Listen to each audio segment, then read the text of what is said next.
Aloha, I'm Chef Michi and welcome to KTA Kitchens. Today I'm going to show you how to make a wonderful watermelon salsa. Start off with our ingredients. We have some diced fresh watermelon, cilantro, fresh basil, sweet white onion, diced tomato, fresh squeezed lime juice, some sugar, and some crumbled feta cheese. To start off with, I did want to show you a little chef's trick for you home cooks. And this is just for safety reasons and to make things easier for yourself. What I always do is I sneak a little towel underneath my cutting board. And what that does is when you put your cutting board on, it keeps your board from slipping. And again, when you're working with a knife, safety is first. You always want to make sure that you're not going to cut yourself while you're cooking. Now to start off our watermelon salsa, what we're going to do is dissolve our sugar with the lime juice. So I'm just going to add the lime juice straight into the sugar and just kind of give it a stir. And as this dissolves, all we have to do is combine all the ingredients in a bowl and toss to combine. Starting off with the watermelon. Now all these flavors, when they combine, you're actually getting a little bit of everything. You've got the sweet from your watermelon, and then you're getting the fresh herbs. We've got cilantro. We've got some nice white sweet onion,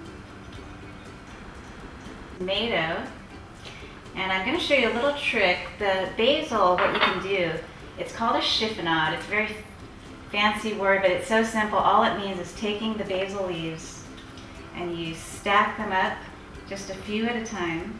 You've got like 5 or 6 leaves.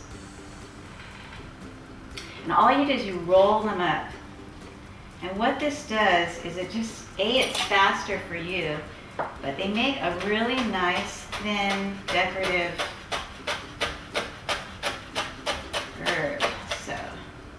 So you can use this in anything. You can mix it in with things. You can use it as a topping. It makes your anything look really garnished and fancy. Depends on what you want to do.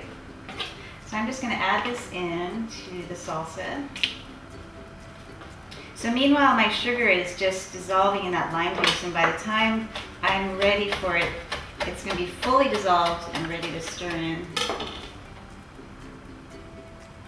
And I am going to add the feta last, because what we want to do is get all the citrus together with everything else.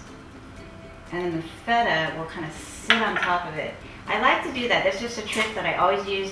I salt last when I cook, because then your tongue just tastes that salt at the last minute and you don't have to use as much as well. But this one especially, because the feta is white, I don't want it to mix too much with our salsa. It's really pretty right now.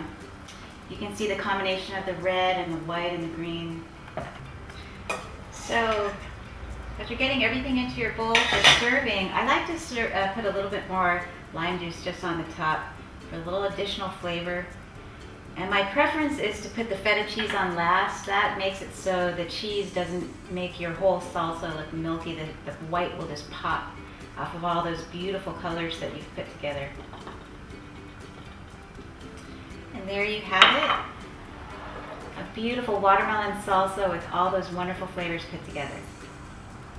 And what I like to serve this with is a little mojito.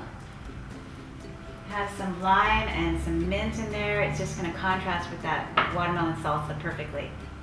Your guests are going to love this combination. The mojito, all those limey, minty flavors with your watermelon salsa, contrasting just wonderfully. Thank you for joining me. I'm Chef Michi. You can find my recipes at ktasuperstores.com/recipes.